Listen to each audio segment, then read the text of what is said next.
When Resident Evil 7 was released back in 2017, it changed everything.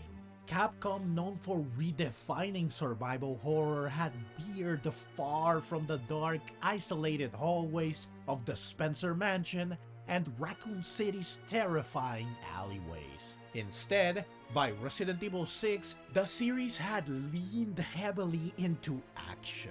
Suspense replaced by explosions and gunfire. But RE7 turned all of this on its head, re-establishing Resident Evil as a horror experience. Raw, unforgiving, and utterly terrifying. Let's explore how Resident Evil 7 revitalized the franchise, delivering a terrifying experience that lingers in the minds of fans, new and old, till this day.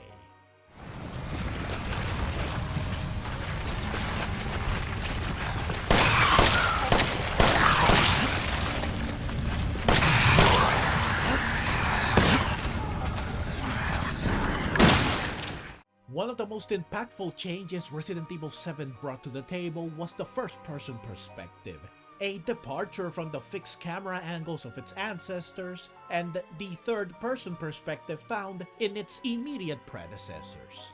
The camera doesn't simply follow our new protagonist, Ethan Winters. Instead, it places us within his eyes, seeing the world as he does. This change alone makes everything feel more personal, immediate, and vulnerable. It deeply immerses us in the setting and brings us face to face with the many horrors that lurk within it. Moreover, unlike the heroes of past games, Ethan wasn't a trained fighter. He was an ordinary man, searching for his wife in unfamiliar, hostile territory. He was essentially us, just your average person being thrust headfirst into a nightmare, allowing us to feel even more connected to him and everything he went through and faced. In those moments, we became him. His fear was our fear.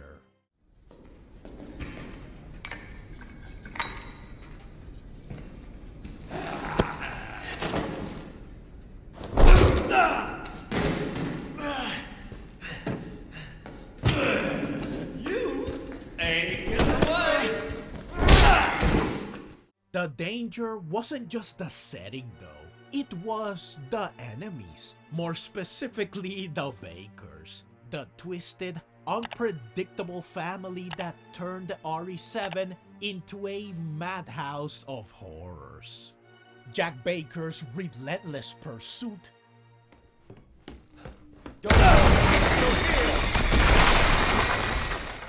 Marguerite's horrifying command of insects and insect behavior,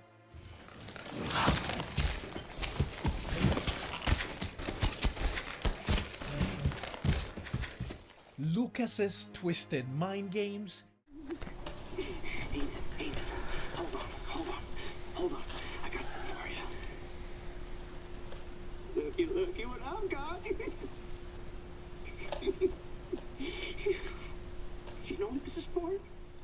Each encounter was more than a battle. It was a nightmare. And unlike past Resident Evil enemies, most of them at least, the Bakers couldn't be permanently killed. Instead, players had to find ways to survive, knowing they'd inevitably cross paths with these unhinged foes again and again and again, often suddenly and when you least expected it.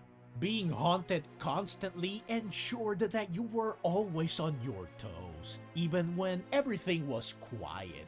You were basically never truly safe, skyrocketing the sense of fear you felt.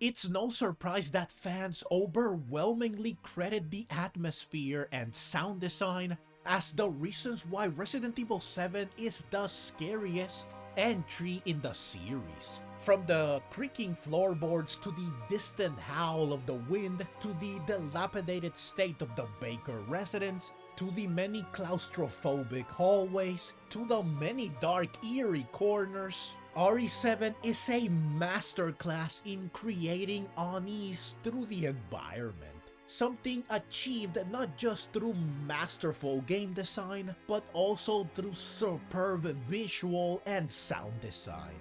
Silence fills the Baker mansion like fog, broken only by sudden crashes or faint whispers or menacing footsteps or creepy growls or bugs whizzing by. It's in these moments that the game's sound design shines, drawing us further into the horror, filling every corner with dread. Each step, each breath, each drip of water feels designed to unsettle us, to unnerve us, and to further ground us in the horror around us. Capcom's powerful RE engine, which was used for the first time in RE7, delivers an impressive level of visual fidelity that makes every shadow, every decaying wall, and every monstrous detail of the Baker home disturbingly real. The hyper-realistic textures give the game an almost tactile quality. From the damp, mold-streaked walls to the unsettling, grime-covered household items scattered throughout, everything feels real, looks real, like it's pulled straight out of a very real nightmare.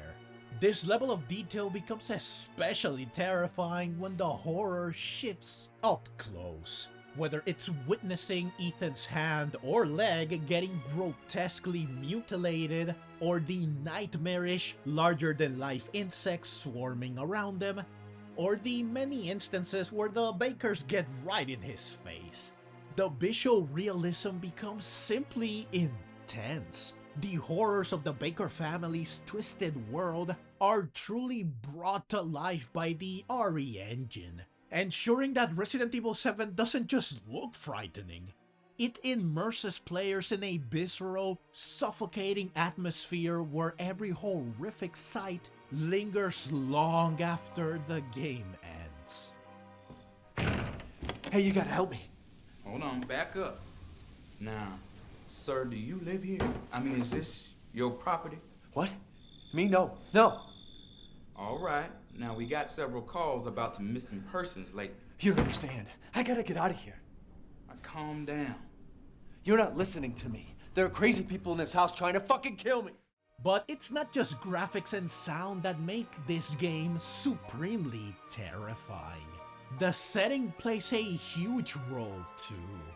The mansion isn't just a haunted house, it's a prison, isolated in the Louisiana swamp, cut off from any hope of help.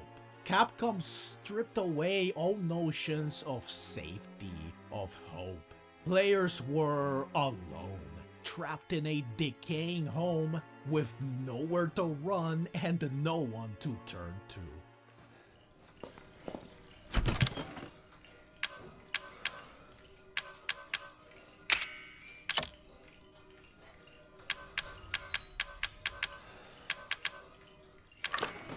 Resident Evil 7 also nailed the survival horror fundamentals. Ammo was scarce, weapons were few, and inventory management became a constant source of tension. Every decision mattered. Do you carry a healing item or more ammo? Would this bullet be your salvation or an early grave?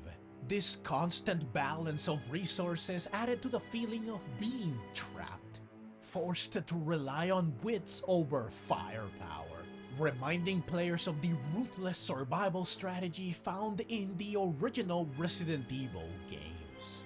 In fact, in the opening hours of RE7, you are basically defenseless. much of the fear coming from your inability to fight back, leaving running and hiding as your only means of survival. Ethan, it's okay. It's okay, it's me. I know you didn't mean to hurt me. Kill him, Mommy. But you shouldn't have done that! Then there's the emotional layer. For Ethan, horror wasn't just in the monsters. It was in finding Mia, the love of his life, now transformed into something monstrous. The game forced us into Ethan's shoes, making us witness the horrifying reality of confronting a loved one turned enemy. It's an intimate horror few games dared to explore, and RE7 executed it perfectly. This is the end, you know?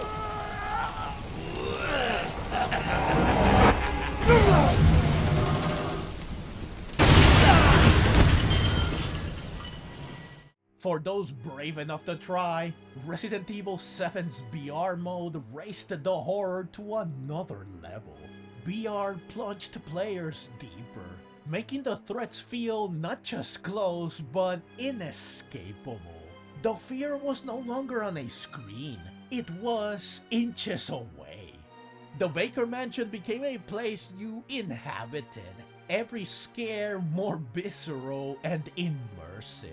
The shift to first person is what enabled Capcom to give us an experience like this. RE7's return to horror wasn't just a bold choice, it was a necessary one. Capcom listened to fans, realizing what had been lost along the way. And with RE7, they didn't just restore horror. They redefined it yet again, like they did all the way back in 1996. They proved that they are truly the masters of the genre. This game wasn't about spectacle or action, it was about fear. A primal, inescapable fear. And a reminder of what Resident Evil can be when focused on true survival horror. So, what makes Resident Evil 7 so scary? It's a combination, an amalgamation of a hauntingly terrifying setting, relentless, unpredictable, and horrific enemies, an unshakable, inescapable feeling of loneliness and isolation, the sheer scarcity of resources that makes every encounter a desperate struggle for survival. All magnificently brought to life in very grotesque and disturbingly vivid detail by immaculate graphics and sound design, courtesy of Capcom's powerful and revolutionary RE engine, creating an experience that keeps us on the edge the whole way through. Resident Evil 7 isn't just a return to form, it's a haunting experience that leaves players breathless, terrified, and yet utterly captivated. Even years later, Resident Evil 7 remains a masterclass in horror. It took the franchise back to its roots, where terror felt real, where survival felt like an accomplishment. It's no wonder RE7 still haunts the memories of fans. It showed us what real horror looks like, felt like. As we look to future games, we can only hope Capcom will keep the lessons they learned from RE7 close. True horror is what this franchise needs, and it's something that doesn't need armies or explosions. Sometimes all you need is a terrifying location, limited resources, horrifying enemies around every corner, and a powerful engine to manifest them in the most immersive way possible with stellar graphics and sound. Capcom took a big, bold leap with this game that paid off wonderfully, since it created what is not only easily the scariest game in the franchise, but also a new golden standard for the genre. One of the most terrifying gaming experiences you will ever have.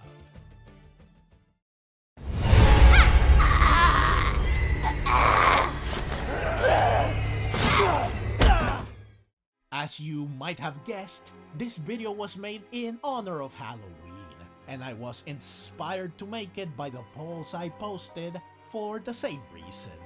Thank you to everyone who voted. Please be sure to let me know your thoughts on RE7 and why it's so scary in the comments below. And please do hit that subscribe button. I would truly appreciate it. Thank you so very much for watching and have a happy, wonderful Halloween.